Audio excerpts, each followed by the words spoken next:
हाल ही में लखनऊ में एक गेमिंग सेंटर या कोचिंग संस्थान में आग लगने के कारण 15 लोग मर गए। अब कहा जा रहा है कि इस भवन को गिराया जाएगा। उत्तर प्रदेश में नगर निगम के अधिकारियों को यह पता भी नहीं होता कि कौन से भवन अवैध है, किसमें एग्जिट नहीं है, किसके निर्माण में नक्शा फॉलो नहीं हुआ है, कौन आवासीय था, कौन कमर्शियल हो गया। वो यदि आपको पता करना है तो आपको प्रदेश में लड़की छेड़ना पड़ेगा, दंगा करना होगा, बेटे को चोर बनाना होगा, तब सरकार को याद आता है अरे इसका घर तो अवैध है। और इसे हमने टॉम क्रूज वाले माइनॉरिटी रिपोर्ट के कंप्यूटर से प्राप्त सूचना के आधार पर 1 महीना पहले ही नोटिस दिया था। अब इसे बुलडोजर से तोड़ा जाएगा।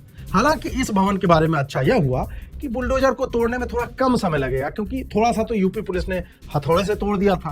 बाकी का काम आग से हो गया और अब ईरान डील फेल हो जाने के बाद बुलडोजर में कम तेल डालने से टूटी बिल्डिंग टूट जाएगी और मोदी जी वाली बात फिर आ जाएगी कि तेल का कम प्रयोग करना है।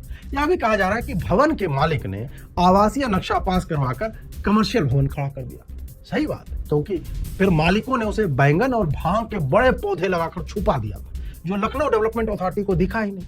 जंगल में छुपाकर रखने के लिए भी एलडीए अब इन लोगों पे अलग केस कर दे। ऐसा नहीं है कि एलडीए को पता नहीं था, उनके जासूस अधिकारियों ने भांग की आड़ से उस भवन को ढूंढ निकाला और अवैध बताकर इस बिल्डिंग को ध्वस्त करने के आदेश भी दिए थे। लेकिन फिर किसी ने गीत गा दिया कि मैं बारिश कर दूं पैसों की जो तू दे दे एनओसी। अजीत जी गाना प्लीज मत गाया कि बहुत 2 कौड़ी का गाना। कहा जा रहा है कि कई अधिकारी इसमें नपेंगे, बिल्कुल लोकेश एम की तरह, जिनके समय में युवराज की मृत्यु हुई और कुछ समय बाद उन्हें प्रमोट कर दिया गया। ऐसे कई अधिकारी हैं यूपी में। एलडीए, फायर डिपार्टमेंट, विद्युत डिपार्टमेंट से एक एक व्यक्ति को निलंबित कर दिया गया, क्योंकि यह कोई तंत्र व्यापी समस्या नहीं है। यही 1-2 लोग घूस देते होंगे और लेते होंगे और नक्शा पास करते होंगे। बड़े अधिकारी कहाँ इन सब छोटी चीजों में कभी पैसा बनाते हैं।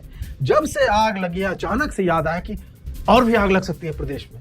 22 स्थानों को सील कर दिया गया। अब मुझे समझ में आता है कि बड़े अधिकारी क्यों नहीं नपते और उनका प्रमोशन क्यों हो जाता है।